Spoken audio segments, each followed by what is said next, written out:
এই বড় পাথরটা একজন র্যান্ডম মানুষের সাথে বেঁধে রেখেছি। হাই। আর এই পাথরটা এই মানুষটাকে সমুদ্রের একেবারে নিচে নিয়ে যাবে। আর এটা 7টা ডেথ ট্র্যাপের মধ্যে প্রথম যা এর জন্য আমরা প্ল্যান করেছি। যেমন 100 ফুট উপরে শূন্যে ব্যালেন্স করা, 1000 পাউন্ডের ভাল্লুকের কাছ থেকে ব্যাগ চুরি করা, মাইনফিল্ডের মধ্য দিয়ে ড্রাইভ করা এবং এরকম আরো অনেক কিছু।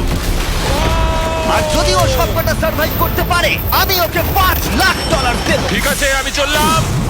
সবার প্রথমে ওকে এই ট্র্যাপের হাত থেকে নিজেকে বাঁচাতে হবে, আর এইগুলো খুবই বিপজ্জনক। তাই আমরা শুটিং এর সময় সেফটি প্রফেশনালদের রেখেছিলাম। আর প্রত্যেক সেকেন্ডে চেনে বাঁধা থাকার অর্থ ও সমুদ্রের আরো গভীরে নেমে যাচ্ছিল। ও উঠে এসেছে, ও পেরেছে। ইয়েস! কনগ্রাটস! তুমি এখন $5 লাখ জেতার দিকে এক পায়ে গলে। ইয়েস! কিন্তু এর পরের চ্যালেঞ্জটা